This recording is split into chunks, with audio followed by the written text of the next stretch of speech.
O Apocalipse, ele tem Jesus Cristo como o centro da mensagem. Que ele pode transformar o nosso ser. Esse é o centro do Apocalipse. E as lutas e os conflitos que haveriam para tentar tirar ele do foco ao longo dos séculos. Hoje eu estava vendo um palestrante no YouTube falando sobre o Apocalipse, sobre as trombetas. E eu fiquei pensando, que coisa, né? Interpretações assim a bel prazer. E o que a gente tem descoberto aqui é que a interpretação do Apocalipse tem que estar aonde? Na própria Bíblia.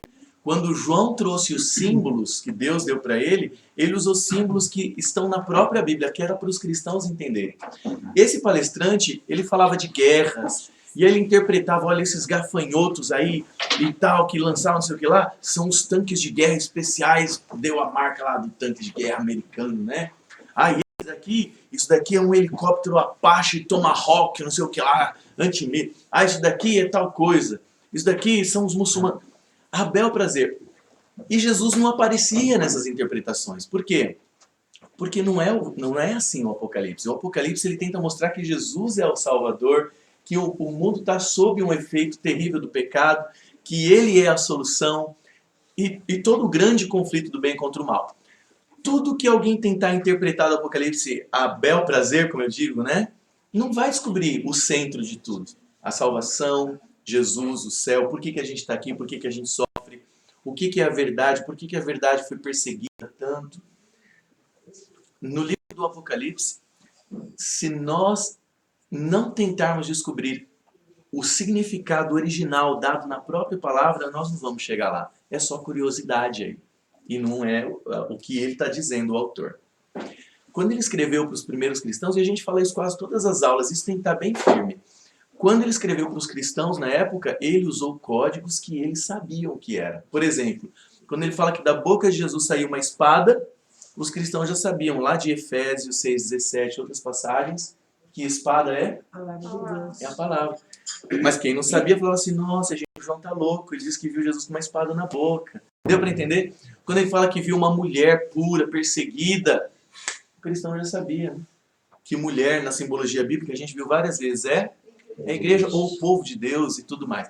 Então, todos os símbolos que João deu é para o povo de Deus entender. Não é para qualquer um falar assim, deixa eu analisar esse negócio aqui, deixa eu ver o que está... Aí ele vai interpretar o que ele quiser. E não vai descobrir a verdade, a verdadeira intenção. E não vai descobrir Jesus. O Apocalipse mostra Jesus, ele é o centro. E, gente, esse conjunto de livros aqui, que a gente chama de Bíblia, tem 66 livros, de Gênesis ao Apocalipse. E é um conjunto harmônico tremendo. Ele tem um período de distância, o tempo que ele foi escrito, de 1.600 anos. Moisés escreveu os primeiros, 1.500 anos antes de Cristo, mais ou menos. Então pensa bem, 1.500 anos antes de Cristo. E João do Apocalipse escreveu o último, 100 anos depois de Cristo. Então, dos primeiros livros ao último, tem 1.600 anos de distância, e outros foram escritos durante. No entanto, a gente vê a direção de Deus tão grande que há uma harmonia tremenda. Hoje em dia a gente vê pessoas, sempre ouve, né? Mas eu acho muito engraçado, eu acho curioso, contradições bíblicas. E a pessoa coloca na internet contradições bíblicas que, para quem não conhece, parece mesmo. Você fala, olha, aqui está assim, aqui está assim. Mas vamos ver no meio, por quê, o contexto e tudo. É uma harmonia tremenda. E veja, o Apocalipse, apesar de ter sido escrito, nós estamos terminando ele hoje, estamos vendo o fechamento dele, que é o capítulo 21 e o 22. Apesar dele ter sido escrito tanto tempo depois de Moisés, 1.600 anos depois, ele fecha um livro só e todos os outros no meio. Por exemplo, Gênesis, de 1 a 3, olha que fantástico isso. O começo da Bíblia, Gênesis, escrito por Moisés, 1.500 anos antes de Cristo, ele mostra como era o mundo originalmente, antes do pecado, e como que entrou o pecado no mundo e começou os problemas. E aí, os dois últimos capítulos mostram como vai ser a terra restaurada depois do pecado e como ela vai voltar ao estado original. A árvore da vida, ela aparece nos dois primeiros capítulos da Bíblia, no Éden, e ela aparece de novo nos dois últimos capítulos, a árvore da vida. Ou seja, ele está falando aqui do paraíso anterior, original, como era e por que se perdeu, e ele vem mostrando aqui no final como é que a gente vai ter de novo recuperado. Essa é a ideia. Assim como Adão e Eva tinham a árvore da vida, vai ter de novo. E ele faz um retrato de muita coisa do plano original de Deus que volta. E ao longo do processo, né, em todos os livros, vai mostrando os eventos, os prós, os contras, as lutas, não é? E o Apocalipse tenta fazer um flashback, assim, um retrato resumido de tudo isso. E mostra as perseguições que haveria, a tentativa de Satanás de destruir a verdade.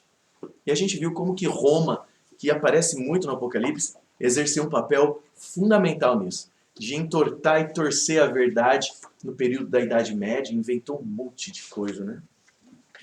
E muita coisa que as pessoas creem hoje, gente, não está na Bíblia.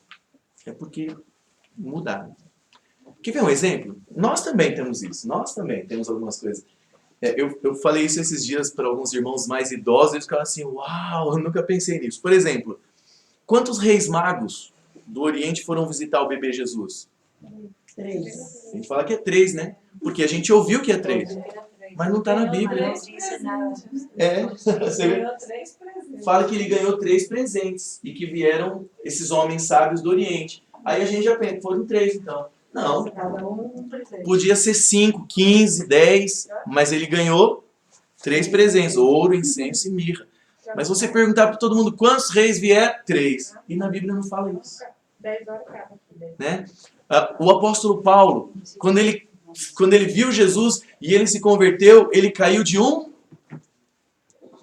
De qual animal Paulo caiu? Cavalo. Do cavalo, né? Todo mundo fala que Saulo caiu do cavalo. Aí eu e minha esposa, esses dias, a gente estava conversando. Ela falou, eu acho que foi de um jumento, ela falou, porque o cavalo não tinha muito em Israel. Eu falei, não, era cavalo, era jumento. Aí a gente foi aonde? A gente foi na Bíblia. Sabe de qual animal ele caiu? Nenhum. Ele ia caminhando. E todo mundo fala que Saulo caiu do cavalo. Não é interessante? Mas não tinha tropa com ele? Mas na Bíblia não fala. Podia até ter, mas não está no texto, não fala. Então veja, não é interessante? A gente imagina que é certo que o Saulo estava no cavalo. Nos filmes mostra isso. Quando você conhece a história de Dalila, de Sansão e Dalila. Quem foi que raspou os cabelos de Sansão? Foi a Dalila mesmo ou foi um homem? Foi o homem. A Dalila cortou. Não. Não Nos foi filmes Dalila. foi ela. E a gente tá careca de ver isso, né? Não ele, né, gente? Não. Ela fez ele dormir no colo, é o que está escrito, que chamou um homem para cortar o cabelo enquanto ela... Então, são tantas coisas, isso é pouco, são tantas coisas que a gente crê, porque passaram para a gente deve, mas não está lá, não está escrito. Antes do ano 2000, nossa, tô ficando velho, né? Quem nasceu no ano 2000 já tem 17 anos, né? Mas antes do ano 2000, quando estava chegando, eu lembro que todo mundo falava o seguinte, até 1000 chegará, 2000 não passará. Mas não tem isso. Eu falava, gente, onde que está escrito? Ah, tá na Bíblia. Eu falava, rapaz. E aí eu li a Bíblia pela primeira vez, um pouquinho antes do ano 2000. Eu falei, gente, eu quero achar esse negócio. Hoje tem recurso na internet, você digita, você acha um versículo. Eu li ela inteirinha pela primeira vez e não achei. Não achei, não tá lá. E aí, sempre que alguém chegava e falava assim, o ano 2000 tá chegando, né? E não passa. Eu falava, por quê? Ah, porque tá escrito na Bíblia. Ah, não tá. Como é que você sabe? Você leu a Bíblia toda? E eu podia falar que li e não tá lá. Então, gente, tem muita coisa que as pessoas falam hoje. Hoje, se você perguntar dos 10 mandamentos para a maioria das pessoas, a gente viu os 10 mandamentos, a gente estudou aqui. Como que eles vão falar os 10 mandamentos? E não tá na Bíblia isso. É o que a Idade Média fez. Torceu. Como é que as pessoas vão dizer? Amar a Deus sobre todas as coisas. O que mais? Qual que é o segundo? Não falar o seu nome em vão. Mas na Bíblia não é esse o segundo. Não. Na Bíblia o segundo é não farás para ti imagens para venerar, para fazer culto. Mas por que não fala? Porque tiraram. Tiraram não da Bíblia, mas da catequese, do ensino. Tiraram. Claro que a gente não pode ensinar isso. Né? Tiraram. E foi tão forte que mesmo quando Martinho Lutero rachou a igreja no meio, em 1517, o povo continuou com esse mandamento na cabeça. E aí o quarto mandamento é lembra-te do dia de sábado. Mas o povo, se você for perguntar, eles vão falar guardar domingos. Mas onde está escrito isso? Os 10 mandamentos estão em Êxodo 20. E não é assim. Tá? Então veja, o que eu quero mostrar para vocês? A palavra de Deus está aqui. Ó. Deus preservou. A gente fez um dia aqui uma palestra mostrando a veracidade da Bíblia. Mas acho que a gente mudou um pouco de público, um pouco, né? Não são todos aqui que viram aquela palestra. Um dia a gente tem que fazer de novo, porque muita gente fala assim, mas eu posso confiar nesse livro? Ele já tem tanto tempo, né? Já é mais que milenar. Moisés viveu 1.500 antes de Cristo, depois de Cristo passou mais 2.000. Então o Gênesis tem 3.500 anos. Será que dá para confiar? Será que é o mesmo? E tem uma palestra, eu amo essa matéria, que mostra como Deus preservou esse livro, gente. Uma das maiores evidências são os manuscritos do Mar Morto. Eu não sei quantos já ouviram falar. Alguns falam os rolos do Mar Morto, porque eles estão todos em rolos, né? São livros que foram descobertos em 1947. Eu não tinha nascido ainda, né? Mas você vê, relativamente recente, né? Por um período de 2.000 anos de cristianismo. Em 1947, você já nasceu, né? Descobriram os manuscritos do Mar Morto. São livros, cópias, muitas cópias da Bíblia, do Velho Testamento, que descobriram nas cavernas, na região do Mar Morto, de 300 anos antes de Cristo. Alguns judeus, para preservar a palavra, guardaram em cavernas cópias da Bíblia e de outros livros, né? Não tinha o Novo Testamento ainda, que Jesus não tinha nascido. Faltava 300 anos para Jesus nascer. Mas os livros estão lá. E descobriram. Pesquisa depois, manuscritos do Mar Morto. Quando os cientistas descobriram isso, eles anunciaram na mídia da época, que era só rádio, né? A televisão estava ainda nascendo. Anunciaram na mídia da época, achamos livros de mais de 2.000 anos de idade, de antes de Cristo, cópias da Bíblia. Especialistas estão indo traduzir. E com certeza, eles diziam, será provado que a Bíblia não é mais a mesma. Eles diziam, é impossível que em 2.000 anos a gente tenha o mesmo texto. E qual foi a surpresa? Era o mesmo. O mesmo. Pastor, posso falar? Não é fantástico isso? Eu estava assistindo um padre pela internet. E ele falou assim, que graças à igreja católica, que os crentes andam com a Bíblia debaixo do braço. É o padre Paulo Ricardo, eu conheço os vídeos dele. Ele falou assim, ele falando, né, um padre falando isso. E daí ele falou isso, mas não foi os valdenses que salvou a Bíblia? Que fugiram da Bíblia, porque estavam sendo queimados naquela época da Inquisição. Olha só, tinha muitos livros que os judeus usavam, mas os que eles consideravam sagrados eram os que a gente tem.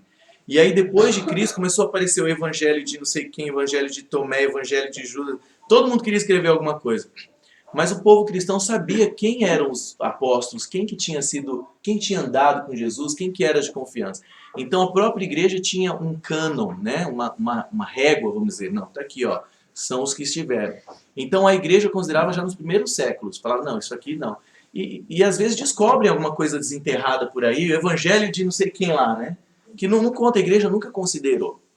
Então, quando ele fala, foi a igreja católica que salvou a Bíblia, na verdade foi a igreja, não existia muitas igrejas, só existia, foi a igreja cristã, os primeiros pais da igreja que preservaram os livros, tá bom? Aí depois os valdenses fizeram isso lá para 1200 e pouco, bem depois, quando a igreja que diz que protegeu a Bíblia queria queimar todas e fazer o povo não ler, tá? Então aí tem um período de distância. Mas por que eu estou falando tudo isso para vocês? Porque hoje a gente está fechando o Apocalipse e a gente não está vendo uma historinha qualquer. A gente está vendo um negócio sagrado, preservado. Se você escrever uma carta, normalmente, assim, se não for Deus guiando como ele guiou a Bíblia, eu escrevo uma carta aqui de uma página e peço para ela copiar. Aí ela pega a cópia dela e dá para ela copiar. Ela pega a cópia dela e dá para ele copiar. Quando chegar aqui, já está feio o negócio, né? Mas na Bíblia, e essa é uma evidência fantástica que Deus deu. Quando descobriram os manuscritos do Mar Morto, em 1947, até hoje estão traduzindo, eram muitos rolos. Foram 11 cavernas que eles foram achando. Acharam uma por acidente.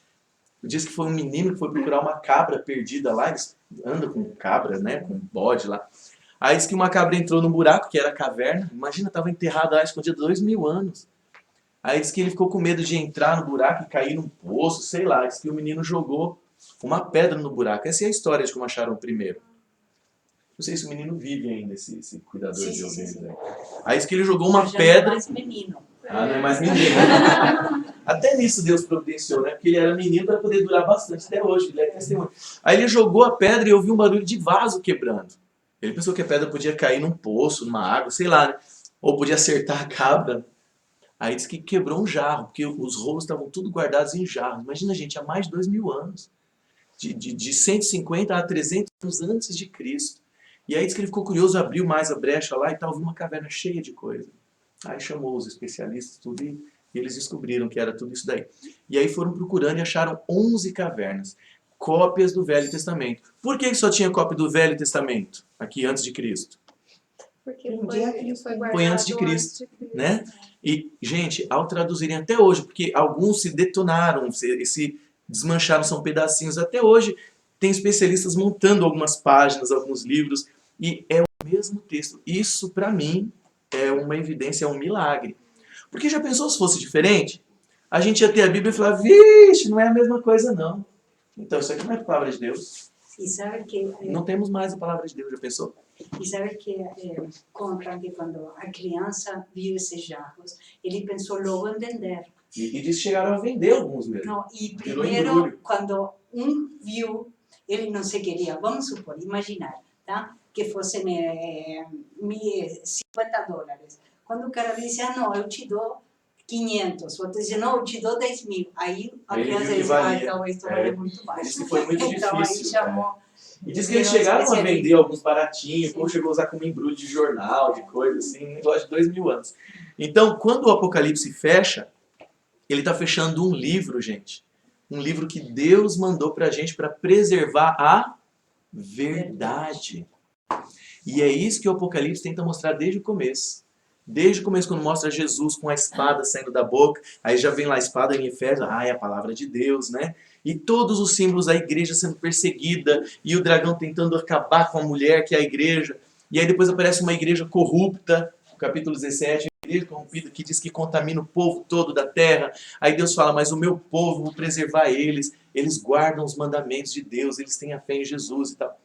Deus está descrevendo toda essa luta, desse grande conflito. E no final, que a gente vai ver agora, é a vitória, é o desfecho dessa guerra. E o desfecho é bonito. Todo livro tem que terminar bem, né? Então, João não combinou com Moisés, porque o Moisés já tinha morrido há 1500 anos. Mas o mesmo Espírito que guiou Moisés e todos os outros estava guiando João para fechar um livro só. Tanto é que tem essas coisas, né? Coisas que só nos 2 últimos capítulos mencionam, que aparecem só nos 2 primeiros também. E a base é o céu, ou o plano original de Deus para nós, vai ser recuperado. Ou seja, no final, Jesus vence. Não é bom saber isso? Então a gente já olha no fundo e fala assim, eu já sei quem vai ganhar essa briga. É Jesus, o campeão do amor nessa luta. Então vamos abrir a Bíblia em Apocalipse, capítulo 21. Veja só, quem não viu a semana passada, perdeu, mas tá no vídeo, acho que o Renato postou. O capítulo 20 que a gente viu a semana passada, gente, é muito importante, é chave. Ele mostra 1000 anos de distância entre a primeira ressurreição e a segunda. Nós estudamos isso. Quando Jesus voltar, vamos só fazer uma recapitulação aqui, antes de entrar no capítulo 21 mesmo. No capítulo 20, hoje é o último tema, é um novo céu e nova terra. A gente viu que no finalzinho do Apocalipse 19, Jesus volta. Aí ele vê Jesus voltando com todos os anjos e tal. Ou seja, vai ter uma hora que Jesus vai falar assim, chega, não dá mais. Vamos voltar, vamos acabar com o pecado de vez aqui. Quem crê em mim, tá bom. Quem não crê, não esquece. E aí diz que ele vai voltar no capítulo 19. Aí no capítulo 20, fala de 1000 anos, que a gente viu a semana passada. O início desses 1000 anos é quando Jesus volta. Volta de Jesus, quando ele aparece no céu, aí começa a contar 1000 anos. Que vão acontecer algumas coisas. Só recapitulando da semana passada. Quando Jesus volta é o início do milênio. Aí vai ter a ressurreição dos salvos, aqueles que morreram crendo em Deus, esperando a salvação, crendo que Deus vai fazer justiça no final, procurando fazer a sua vontade. Tudo no início do milênio. Jesus volta, os mortos ressuscitam. Gente, eu já falei isso e enfatizo de novo. Na Bíblia não fala de prêmio, de recompensa, de céu, de coroa para almas desencarnadas em nenhum lugar. Sempre a Bíblia fala de ressurreição. Do corpo. Do corpo. Quando Jesus ressuscitou, foi corpo, tanto é que ele comeu e tal. A Bíblia não fala de desencarnação. Ela fala de ressurreição corporal. Então, quando Jesus volta para marcar o início desses 1000 anos, os que criam em Deus, fiéis, ressuscitam, os salvos sobem para o céu, na Bíblia fala em Tessalonicenses, que ele vai nos levar, vamos subir juntos, para ficar no céu 1000 anos. Morte dos que estiverem vivos, que não querem saber de nada, eles morrem pela própria glória de Deus, sabia disso? A Bíblia fala que quando Jesus voltar, os que não querem saber de nada, de Deus, de religião, de pureza, eles morrem, não porque Deus joga raio neles. Eles morrem simplesmente por estar diante da presença de Deus, que é santo. É igual você acender um fogo perto da cera, aí você coloca perto da cera um pedaço de barro quer dizer, você coloca no fogo um barro e um pedaço de cera. É o mesmo fogo. Ele não vai reagir diferente com o barro e com a cera. Eles é que vão reagir diferente por causa da natureza deles. Então, quem não quer saber de Deus, a Bíblia diz que vai morrer por ver a glória dele. De tão santo e a gente tão pecador morre. E ele quer limpar os pecados. Essa é a história da Bíblia. E aí quando ele volta, aí é a prisão de Satanás, que a gente viu que é simbólica. Ele não vai estar preso com correntes. Ele vai estar preso por quê? Porque durante 1000 anos não vai ter ninguém para ele tentar. Durante 1000 anos, os que não querem saber de Deus vão estar aonde? Vão estar mortos. 1000 anos. E o que a gente vai fazer durante esse tempo? Durante esse tempo a terra vai estar desolada, os maus vão estar mortos. Tem crença que acredita que os maus, os que não querem saber de Deus, vão ficar vivos quando Jesus voltar. Jesus volta. Tem uma crença assim. Leva os que o amam, que amam a justiça, e os outros continuam vivos na terra. Mas na Bíblia diz que eles vão morrer, a terra vai ficar desolada 1000 anos. Até Jesus voltar depois de novo. Depois de 1000 anos. O que acontece durante os 1000 anos? A Bíblia fala, tudo no capítulo 20 a gente viu, e algumas outras coisas. Durante os 1000 anos a gente vai estar no céu. No céu. Os ímpios continuam mortos. Eles vão ressuscitar só aqui no finalzinho para ver o juízo final. Satanás estará preso, mas não com correntes, com cadeias. Ele está preso circunstancialmente. Porque ele não tem ninguém para tentar. É tudo que ele faz, né? Vai ser um período em que ele vai estar pensando no que ele fez. E lá no Velho Testamento isso era representado por um bode que era abandonado no deserto até morrer. Interessante. Tá? Abandonado no deserto, que é a terra desolada. Quando acabar os 1000 anos, aí a Bíblia fala, nós vamos ver no capítulo 21, que a cidade santa desce do céu inteirinha. A cidade inteira desce. Essa cidade, nós vamos ver que ela é o fundamento do trono de Deus. É onde está o trono de Deus.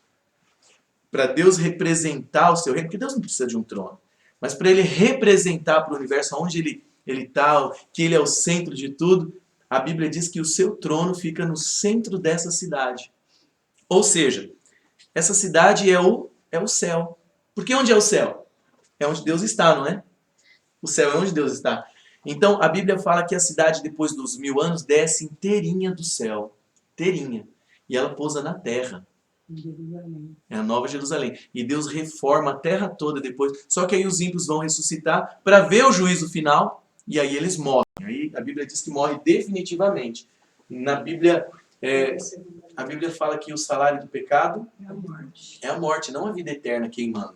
Isso é uma doutrina que surgiu também logo cedo no cristianismo, que Deus vai manter a vida dos ímpios para sempre no fogo. Para sempre.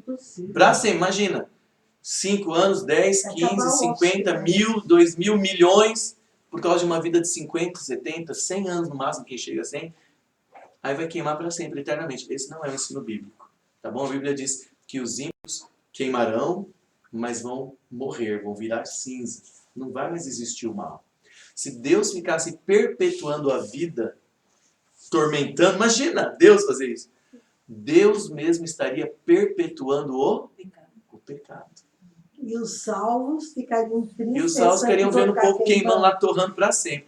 Não faz sentido. Isso é uma doutrina pagã que entrou no seio do cristianismo e todo mundo gosta. Porque não pensa em tudo isso. É como eu falei, muita coisa que o povo crê hoje, como eu falei, não está na Bíblia. Os 3 reis magos e um monte de coisa. Você vai ler e fala, não é bem assim, não é? Tá? Então veja, a cidade santa desce, os ímpios ressuscitam. Então veja, quando Jesus volta, só os que são dele ressuscitam. Os outros ficam mortos. Depois de 1000 anos, eles ressuscitam, Satanás é solto. Por que Satanás é solto aqui nessa ocasião? Porque aí os ímpios ressuscitam. E ele já vai sair enganando eles, né? Ó, tamo junto, pessoal, né? Tamo junto, a gente tá em grande número aqui, hein? Ó, a cidade tá lá, vamos atacar que a gente tá junto. Eu ressuscitei vocês. Pensou? Quanta mentira ele tem para enganar o povo? Ele vai estar solto de novo. Aí vem o julgamento final. Esse povo que ressuscita aqui no final, depois do milênio, aí eles vão ver a cidade santa, vão ver o grande trono branco, vão ver o juízo e vão falar assim, ó, me lasquei. Né? Só que aí é tarde. Tarde demais, porque quem fala assim, ó, me dá uma chance, não é porque ama a vida, ama a justiça, ama a santidade, é porque está simplesmente com medo de morrer. Mas aí não vai existir, mas vai ser exterminado, depois cada um pagar o tanto que merece. Serão destruídos, diz a Bíblia, e Deus então faz a nova terra. Ô, professor, mas você está falando coisa feia aí, né? Morte, morte. Mas a Bíblia fala disso. A Bíblia mostra duas moedas. Quer dizer, uma moeda com duas faces. No próprio versículo que todo cristão fala decor, ele tem as duas faces da moeda. O próprio versículo de João 3,16, que é o mais querido, ele tem os dois lados da moeda. Ó, porque Deus amou o mundo de tal maneira que deu o seu Filho único, para quê? Para que todo o que nele crê não pereça, mas tenha vida eterna. Os dois lados da moeda. Em Romanos 6,23 também fala assim, ó, porque o salário do pecado é a morte, mas o dom gratuito de Deus é a vida. Então, esse é o ponto bíblico. Não existe vida eterna fora de Deus. Vida eterna é só com Deus. Sem Deus não tem vida eterna. Tá bom? Então vamos lá. Aqui tem um dos versículos que Jesus promete que vai nos levar para o céu no início desse milênio, que a gente estudou semana passada no capítulo 20. Vale a pena assistir no nosso grupo lá. Jesus fala em João 14,3, quando eu for, ele falou isso antes de voltar, não é? Quando eu for e vos preparar lugar, voltarei e vos receberei para mim mesmo, para que onde eu estou, estejais vós também. E ele deu sinais de quando seria. No Apocalipse fala que ele vem com as nuvens e todo olho o verá. E aí a ideia do arrebatamento secreto é aquela que só quem é salvo vai vê-lo. Os perdidos vão ficar na terra vivos ainda. Vão falar, ué, o que aconteceu? Né? Essa doutrina tem 100 e poucos anos. Ela é nova, ela é recente, tá? A Bíblia fala que todo olho o verá. E veja, a recompensa dos que forem para o céu, que forem morrer, é só depois de ressuscitado. É só na volta de Jesus. Enquanto a pessoa está morta, ela não está nem no céu, nem no inferno, em lugar nenhum. A Bíblia fala que ela está inconsciente, apagou, até acordar de novo naquele dia. Paulo, quando ele fala que ele está esperando ganhar a sua coroa, ele fala que é na vinda de Jesus. Ele não fala assim, olha, eu já estou sendo oferecido agora por libação, a linguagem, né? E eu sei que eu já vou subir e vou estar com Deus. Não, ele fala, vai ser na vinda dele. Olha o que Paulo fala. Já agora, ele sabia que ele ia morrer pouco tempo depois que ele escreveu essa carta, mas ele tinha certeza, já agora a coroa da justiça, que Deus vai dar, né? Me está guardada, a qual o Senhor, reto juiz, me dará naquele dia. No dia da volta dele, da vinda. Me dará naquele dia, e não somente a mim, mas também a todos quantos amam a sua vinda. É a promessa da volta de Jesus que vai trazer recompensa. Mas já inventaram que você morreu, você já vai para o céu. Aonde está isso aqui? Não é igual para o céu, porque Não ele tá. era purgatório, Não você tá. vai ter salvação. São ensinos que todo mundo defende, mas que não está na Bíblia. Foi tirado A doutrina do purgatório foi abolida por qual Papa agora recente? Foi o Francisco ou foi o Bento XVI? Veja, a doutrina do purgatório foi criada, acho que no ano 500, 300, 400 e pouco, foi criado, falou, existe purgatório. Existe. Aí agora um Papa recente, não lembro qual, mas é recente, tem poucos anos. Falou assim, ó, a partir de agora não existe mais purgatório. É brincadeira, eles brincam. Pois é. E a palavra purgatório Não existe. nem existe na Bíblia. Sheol, Que é a sepultura, né? sepultura. Tá, gente? Então veja, eu estou mostrando isso daqui antes da gente ir para o capítulo 21, porque o capítulo 20 foi muito importante. Ele fala do milênio, que começa com a volta de Jesus. Essa é a grande esperança da Bíblia, de que Jesus ia voltar, de que ele vai... É a grande esperança. Vai acabar o mal no mundo um dia. E mesmo que a gente não veja ele voltando, Paulo fala assim, minha coroa está guardada. Né? Mesmo que eu morra, crendo nele, eu vou ressuscitar e ele vai me dar promessa naquele dia. Prova, tá? Então essa é a ideia. E na Bíblia, Pedro, ele fala, nós, porém, segundo a sua promessa, a promessa de Deus, aguardamos novos céus e uma nova terra, nos quais habita a justiça, tá bom? Então agora está tendo no céu uma parte do juízo, o juízo pré-advento, quer dizer, antes da volta de Jesus. Durante um milênio, os 1000 anos, a gente vai estar comprovando o juízo. A Bíblia fala que nós vamos julgar os anjos enquanto a gente estiver no céu, até os anjos caídos que vão estar na terra. E depois do milênio vai ser o juízo executivo. Aí quem está salvo, quem está perdido, está perdido. Olha só, durante o milênio, a Bíblia fala que nós vamos julgar o mundo, gente. A gente vai estar lá no céu com Deus. A gente vai ter 1000 anos para confirmar o juízo que já vai estar feito. Agora o juízo está sendo feito, Deus está escrevendo. Não, Deus, os anjos estão escrevendo. Aí tem gente que fala assim, mas por que eles estão escrevendo? Se Deus já sabe quem está salvo, quem está perdido. Porque é para quem consultar esses livros depois? Nós mesmos. Já pensou, você está lá no céu, chegou feliz, Jesus voltou, e aí depois você fala assim, cadê o meu tio fulano? Parecia tão religioso. Aí você dá uma olhadinha lá nos milhões lá, você fala assim, gente, já passou 5 anos, eu não vi, meu tio não viu o pastor da igreja, não vi fulano. E aí a Bíblia fala que a gente vai ter acesso ao livro da vida, ao livro de juízo. Tudo isso está no capítulo 20 e em outros trechos. Então os 1000 anos servem para a gente comprovar o que Deus já julgou, já está julgado. Que ele é justo. Porque se ele já voltasse assim, ó, voltou já na primeira vinda e já queimasse já o povo, você ia falar assim, gente, Deus, acho que ele errou. Acho que ele errou. Até o meu parente lá tão religioso morreu. Deus E errou. outro está aqui. E esse que não devia estar aqui, está aqui no céu comigo, né? Então Deus vai dar um período de 1000 anos entre a primeira ressurreição, que é a dos justos, e a segunda ressurreição. Esses 1000 anos a gente vai poder comprovar os juízos de Deus. Por isso que a gente chama de juízo comprovatório. E lá em Coríntios ele fala assim, ó, ou não sabeis que os santos, é a linguagem que ele chama para o povo de Deus, nós. Não sabeis que os santos hão de julgar o mundo, nós vamos ter acesso durante 1000 anos. Quando Jesus voltar e os maus forem exterminados, ninguém vai duvidar. A gente vai falar, não, eu vi os livros. Realmente o cara era dupla face, era falso, né? Oi? A história do Salvo também. Do Saulo? Do Salvo. Ele pode consultar Sim, a história. só que a gente, os pecados vão estar apagados, né? Então, Só vai estar lá que a gente aceitou Jesus, a salvação dele, e a gente é filho de Deus. Os pecados, nós que a gente é pecador, a gente erra, mas a gente se arrepende e tal, é apagado. É apagado. Não é fantástico isso? Não tem lembrança do pecado. Só que os que não têm um Salvador para remover os pecados, aí os pecados estão tudo escrito lá. Não tem o Salvador para eliminar. Essa é a questão. E aí Paulo fala assim, ó, ora, se o mundo deverá ser julgado por vós, sois acaso indignos de julgar as coisas mínimas? Ele está falando isso por causa de conflitos que tinha na igreja, na época, e o povo estava consultando advogados para resolver questõezinhas. Ele falou, gente, vocês vão julgar o mundo um dia, vocês não sabem resolver as coisinhas mínimas, né?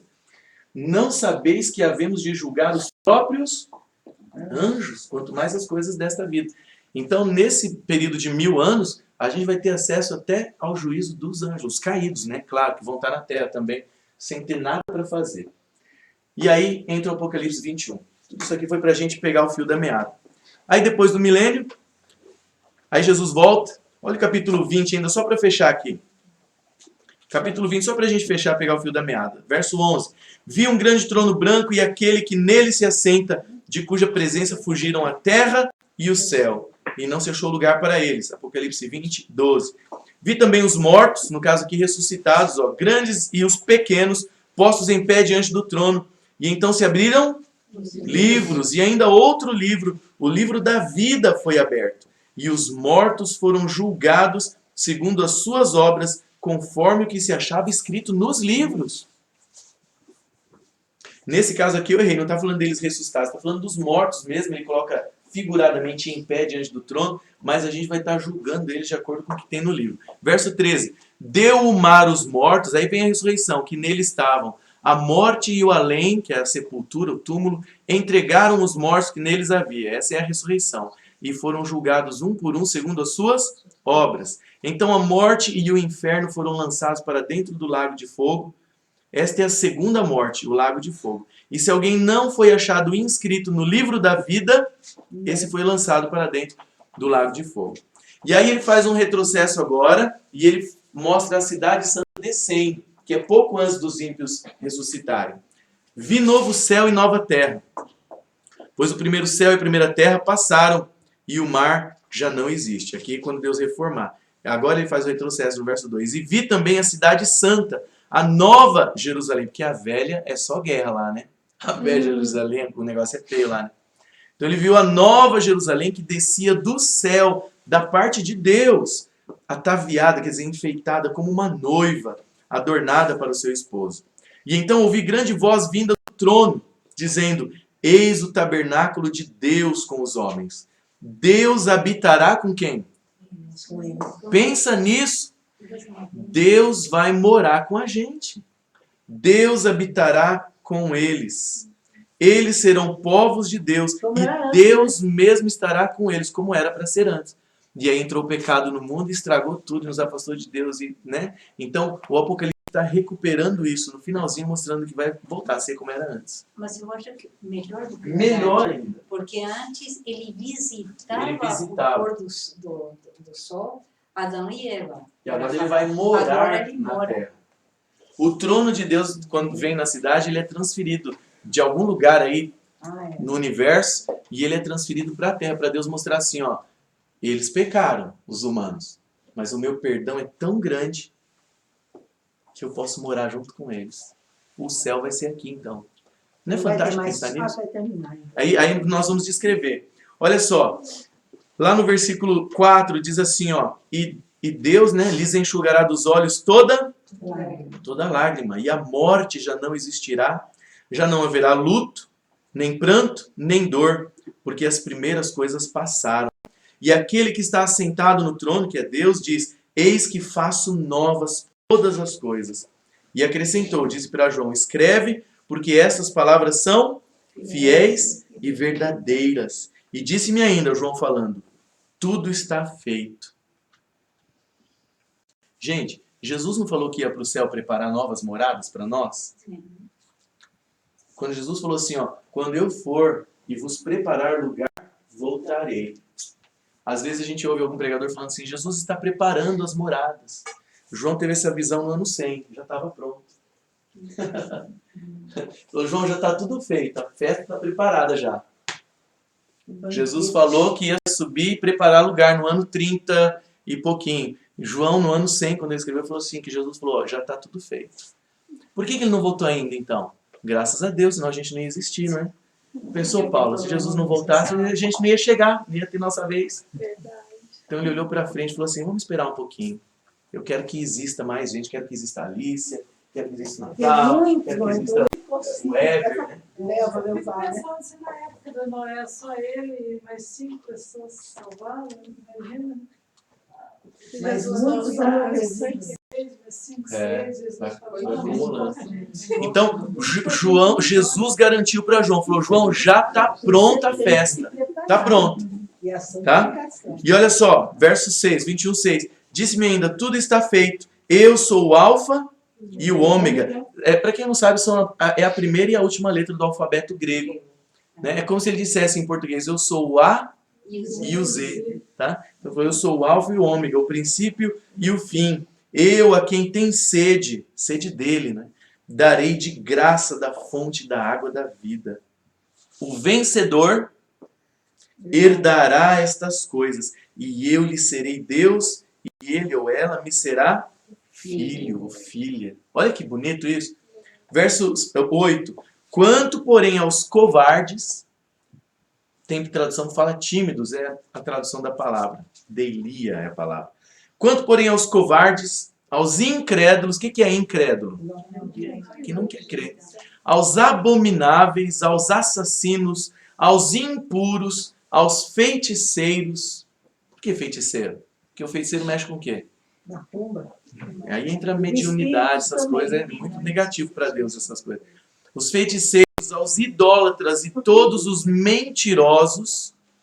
Então você vê como que a gente não pode julgar ninguém? Ah, porque é assassino. Ah, porque é isso. O mentiroso também não vai entrar.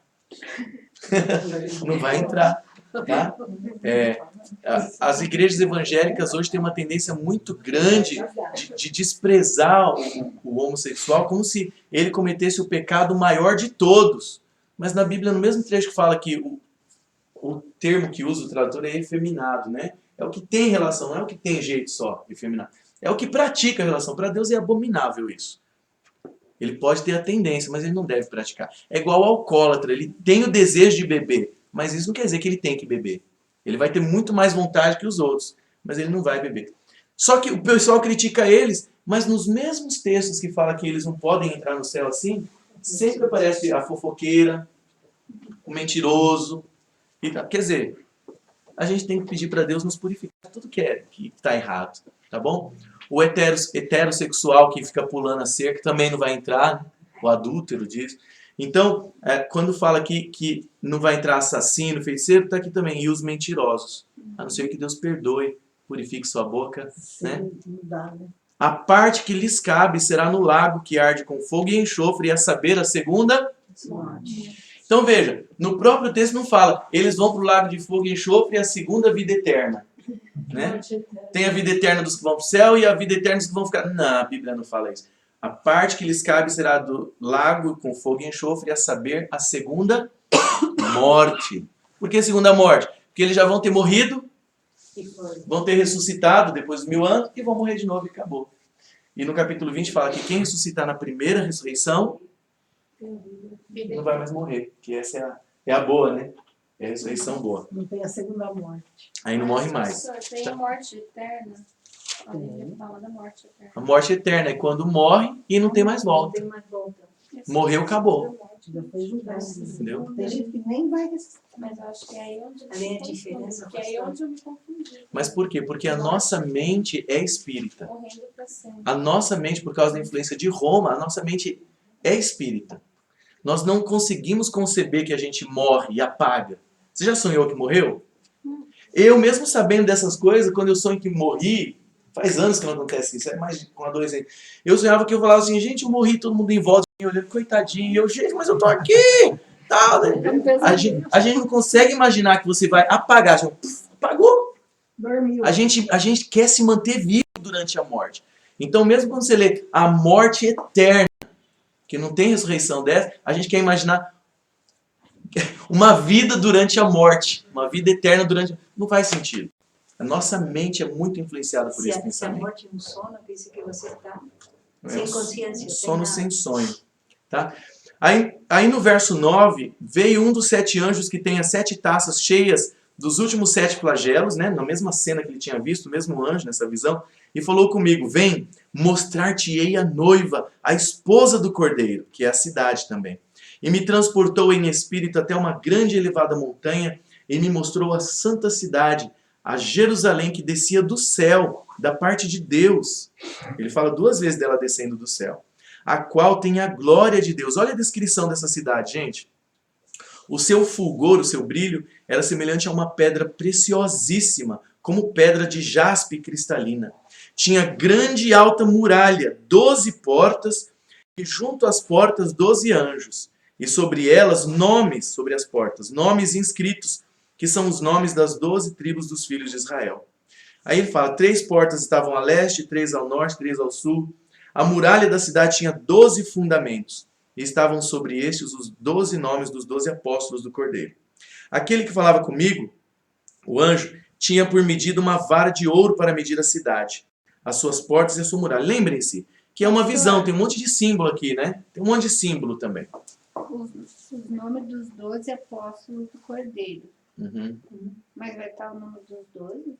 Pois é, por isso que eu falo, é uma visão com muitos símbolos. Eu não creio que literalmente vai estar escrito lá Pedro, Tiago, João, São as tribos, né? Quer Não, dizer mas que eu quero perguntar se o Judas, porque...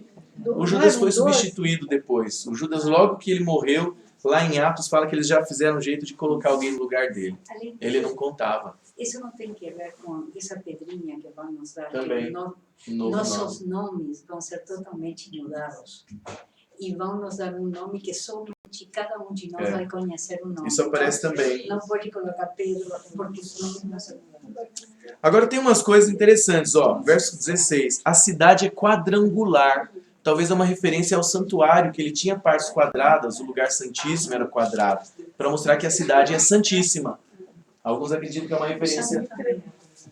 Era também, cada um deles. O pátio era retangular. E aí, no verso 16, a cidade é quadrangular, de comprimento e largura iguais. E mediu a cidade com a vara até 12.000 estádios. Eu não sei quem tem uma Bíblia na linguagem de hoje aí, isso dá uns 1.500 quilômetros a cidade. Quadrada, 1.500 por 1.500. A gente fala, só? Né? Só isso. Né? E ela é alta também, quadrada. Por que ela tem uma muralha tão alta se não vai ter guerra? A maioria acredita que é porque ela vai descer antes da guerra. Quando os ímpios ressuscitarem, Satanás vai convidar eles para fazer o quê? Atacar a cidade. Para atacar a cidade. Entendeu? Então, talvez por isso. Mas a gente não tem todas as explicações, não. Tá? Agora, pulando um pouquinho aqui, que ele está falando de pedras preciosas e tal, eu acho fantástico o verso 21. As 12 portas da cidade são 12 pérolas. Presta atenção nisso. As portas não são feitas de várias pérolas. Cada porta é de uma pérola. Enorme. Tem um símbolo bonito aqui. Sabe que a pérola é feita por causa de sofrimento, não é? A ostra lá, entra um grãozinho de areia e incomoda, porque aquela coisa é um negócio vivo. Aquela conchinha, né? É ostra? É. E aí ela vai soltando uma gosma ali que ela produz para envolver o grão de areia, porque está incomodando, está machucando ela. Tá igual o meu ossinho aqui, né? Que eu vou mandar tirar. E aí essa gosma que ela solta vai endurecendo, fica redondinha, e é a pérola. Então Deus vai fazer essa pérola, vai fazer a porta, Ele vai fazer, porque isso representa sofrimento, que Ele sofreu para produzir. A pérola da ostra é produzida por sofrimento da areia na boca dela lá. As portas da cidade são feitas de pérola para mostrar que a gente vai entrar na cidade por causa do sofrimento que Jesus teve por nós. Não é fantástico isso, gente? As portas da cidade são 12 pérolas e cada uma dessas portas de uma só pérola, diz o verso 21. A praça da cidade é de ouro puro, como um vidro transparente. Um ouro puro diferente do que a gente tem aqui, transparente. Nela, na cidade, não vi santuário, porque o seu santuário é o Senhor, o Deus Todo-Poderoso e o Cordeiro. Não vai precisar de uma igreja ou um santuário. Deus mesmo vai estar com a gente. Verso 23, pensa bem nisso daqui, ó, no fulgor, no brilho da glória de Deus, de tão santo que Ele é. Verso 23, a cidade não precisa nem do sol e nem da lua. Não quer dizer que não vai ter sol, mas ela não precisa, tá? Para lhe darem claridade, pois a glória de Deus a ilumina e o Cordeiro é a sua lâmpada. As nações andarão mediante a sua luz e os reis da terra lhe trazem a sua glória. As suas portas nunca jamais se fecharão de dia, porque nela não haverá Noite. não haverá noite. E lhe trarão a glória e a honra das nações. Olha o verso 27. Nela, nessa cidade, nunca jamais penetrará coisa alguma que contamine. Nessa cidade não vai ter inveja. Não pode, gente. Só santificar. Não vai ter inveja, não vai ter raiva, não vai ter ciúmes, não vai ter cigarro, não vai ter narguile, não vai ter álcool, né? Só coisa pura, só coisa boa. Tá bom? Vamos ser veganos. Aí sim. Eu fiquei uma semana no centro. E a vida era só vegana. É verdade. Perto Você vê que de interessante São também? José dos Campos. E olha só. É sobrinho da Marlene. Olha só, verso 27. Nela nunca jamais penetrará coisa alguma contaminada e nem o que pratica abominação e mentira, mas somente os inscritos no livro da vida do Cordeiro. Como é que eu faço para entrar nesse livro, hein? Como é que eu faço? Jesus, É só através de Jesus. É a lista daqueles que aceitaram o sacrifício de Deus no nosso lugar para nos resgatar do pecado. Esse é o segredo. É aceitar e falar, Senhor, qual é a tua vontade? O que o Senhor quer que a gente faça? Eu estou junto com o Senhor. Esse é o segredo. Aí, para terminar, gente, Apocalipse 22, descrevendo a cidade. Imagina isso aqui. Capítulo 22, verso 1. Então me mostrou o rio da água da vida, brilhante como cristal. Não é igual ao rio Tietê, né? Limpinho. que sai do trono de Deus. Imagina, a nascente desse rio que corta a cidade, a nascente é na base do trono de Deus. No meio da sua praça, dessa cidade, de uma e de outra margem do rio, dos dois lados do rio, está a árvore da vida. Olha só, ela é mencionada de novo aqui, em Gênesis, no começo e agora no fim. Que produz, olha que estranho isso, produz 12 frutos, dando seu fruto de mês em mês. Pensou? Imagina uma árvore que produz o seu fruto mensalmente. E são 12 frutos diferentes. E é essa árvore que dá as propriedades da vida eterna. É essa árvore que Deus tirou de Adão e Eva quando eles pecaram. Está lá em Gênesis. Deus fala assim, agora que o ser humano pecou, e agora não vai ter fim mais suas maldades, vamos ter que tirar a árvore deles, porque se eles comerem, ficarem comendo dela, Não teve vida eterna. vão ficar vivendo para sempre, e pecando e sofrendo para sempre. Então Deus tirou, porque Deus viu que era melhor a gente morrer um período, do que viver eternamente sofrendo, pecando, mentindo, sendo traído, né? Então a gente vai voltar a ter 12 frutos. Fantástico isso, né? Provavelmente, gente, esses frutos têm tudo que a gente precisa para manter as células jovens, sempre jovens. Por que a gente morre? Porque as nossas células envelhecem. E tem Mas uma quando hora... a gente ressuscitar, a gente não vai ressuscitar na idade que a gente tiver? Exatamente. E por depois isso que esse versículo jovem. termina o seguinte. Não, a gente vai ressuscitar com aparência, porque Paulo fala no outro trecho que a gente vai se reconhecer. Sim. Por exemplo, se a minha avó, meu avô, Mais que eu jovem. enterrei, ressuscitasse com 18 anos, eu não ia conhecer ele, né? Só que a Bíblia diz que vai ressuscitar perfeito, sem ruga, sem mácula, sem defeito, sem verruga, Corpo transformado. perfeito. Só que com aparência, para a gente se reconhecer. E no final desse verso aqui, do verso 2, que fala que a árvore produz 12 frutos diferentes de mês em mês, ele diz assim, ó, olha que interessante. E as folhas da árvore são para a cura dos povos. Mas lá não vai ter doença. Foi o que pensei quando eu li agora. Não é interessante? Mas aí é que tá. Se uma pessoa ressuscita velhinha, é o que a gente imagina. Se uma pessoa ressuscita velhinha, ela vai ressuscitar velhinha, mas com vigor, né? Mas vai poder falar, vô, né? Pensou em encontrar minha mãe, uma jovem de 18 anos? Quem é você? Não sei, eu sou ela, né? Não sei como vai ser. Mas a gente vai se reconhecer. E alguns acreditam que as folhas servem para cura, no sentido de nos renovar também. Aí, no caso, não é só a fruta, mas a folha serve para isso. Para a gente recuperar isso. Não é fantástico? Alguns acreditam também que o tamanho original do homem era maior do que é hoje. E talvez a gente vai recuperando também o tamanho, a juventude e tudo de bom, tá bom? Mas isso é uma suposição. Para que serve a folha? Para curar a doença, se lá não vai ter doença? Então a gente acredita que é essa nossa aparência envelhecida que vai rejuvenescendo. Verso 3, nunca mais haverá qualquer maldição. Ninguém vai falar palavrão. Gente, os jovens de hoje, hein? Não é uma palavra feia, hein? É muito Já palavrão. bom. Nunca mais. Nela, quer dizer, na cidade estará o trono de Deus, gente. E do Cordeiro, Jesus. Os seus servos o servirão, contemplarão a sua face e na sua fronte estará o nome dele. É um símbolo, né? Está na nossa decisão aqui.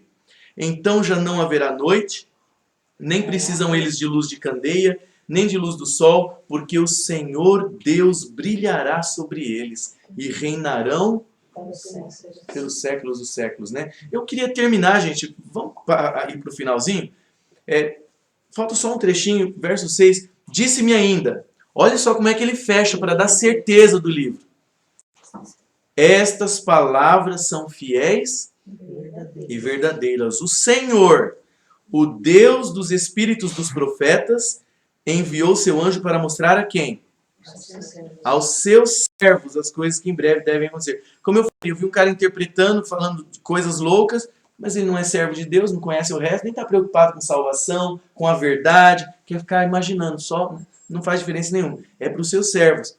E veja que Jesus fala no verso 7, eis que venho sem demora, bem-aventurado aquele que guarda as palavras da profecia deste livro. Ô Senhor, já faz 2000 anos que o Senhor falou que vinha sem demora. Sim, mas porém ser 2 dias para o Senhor. Mas o tempo de Deus é diferente do nosso tempo. 1000 Né? anos é um dia. Para Deus, E nós vamos nosso tempo é comer com os diferente. leões, né? Fala, Exatamente, fala que os animais vão ser mansos. E João termina garantindo no verso 8, eu, João, sou quem ouviu e viu estas coisas. E quando as ouvi e vi, prostrei-me ante os pés do anjo que me mostrou essas coisas para adorá-lo. De novo, João.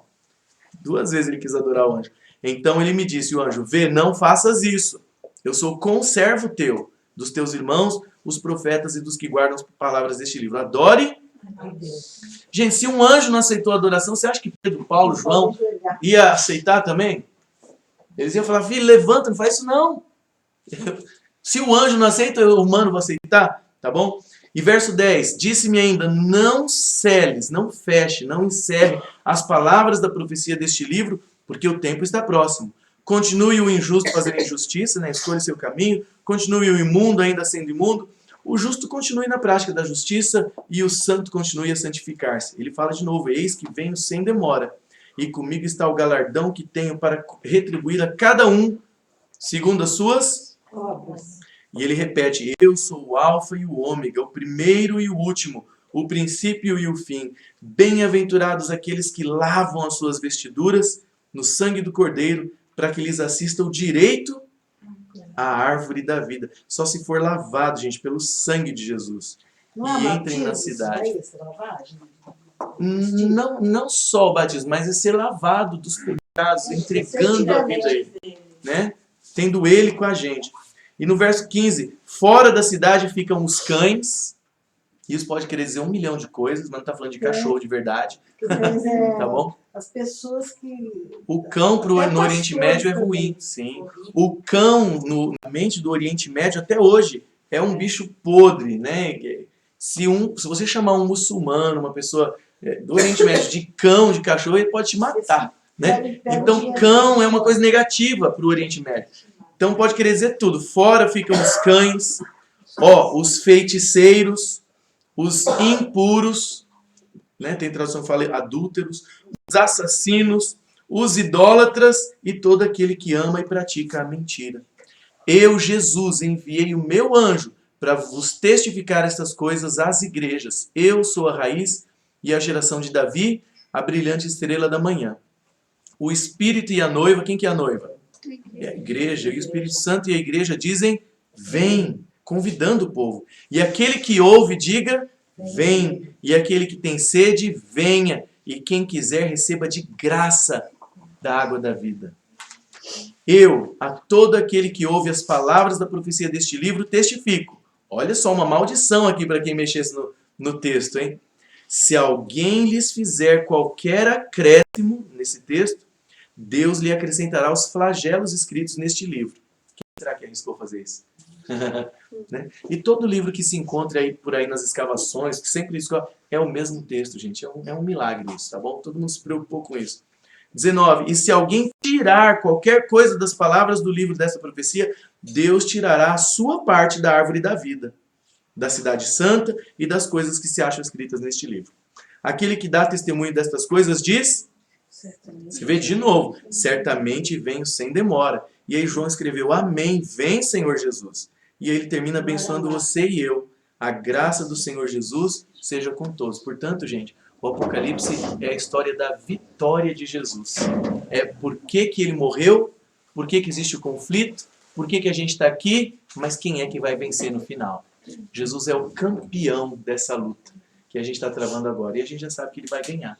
E a gente tem que ter esse desejo no coração. Vem, Senhor Jesus, volta logo. Na oração do Pai Nosso a gente fala isso e nem percebe, né? Quando a gente fala assim, venha a nós, o que a gente está pedindo? Que ele volte logo. Essa cidade toda quando descer para cá. Então, gente, esse foi um curso que a gente fez, que não foi profundo, é muito mais profundo que isso, mas ele nos dá a ideia de como Deus nos ama, como Deus quer o bem, como Ele quer que a gente mantenha a verdade. Por que existe tanta ideia? Ele mostra tudo aqui. Que a gente continue do lado dele, campeão do amor, da verdade, porque isso só vai nos fazer bem, ou não é verdade? Que nunca seja por medo de morte, de não sei o que lá, mas que seja porque a gente tem uma consciência e a gente quer estar do lado de Deus e não desprezar todo o esforço dele para nos salvar. É um esforço ou não é? Entregar o seu próprio filho e falar assim, só tem esse jeito? Então vamos lá, né? E ainda ver os filhos rejeitando o sacrifício. Que Deus abençoe cada um de vocês e a mim também. Que a gente esteja preocupado em estar do lado certo, do lado de Deus, porque é o lado que vai ganhar no final.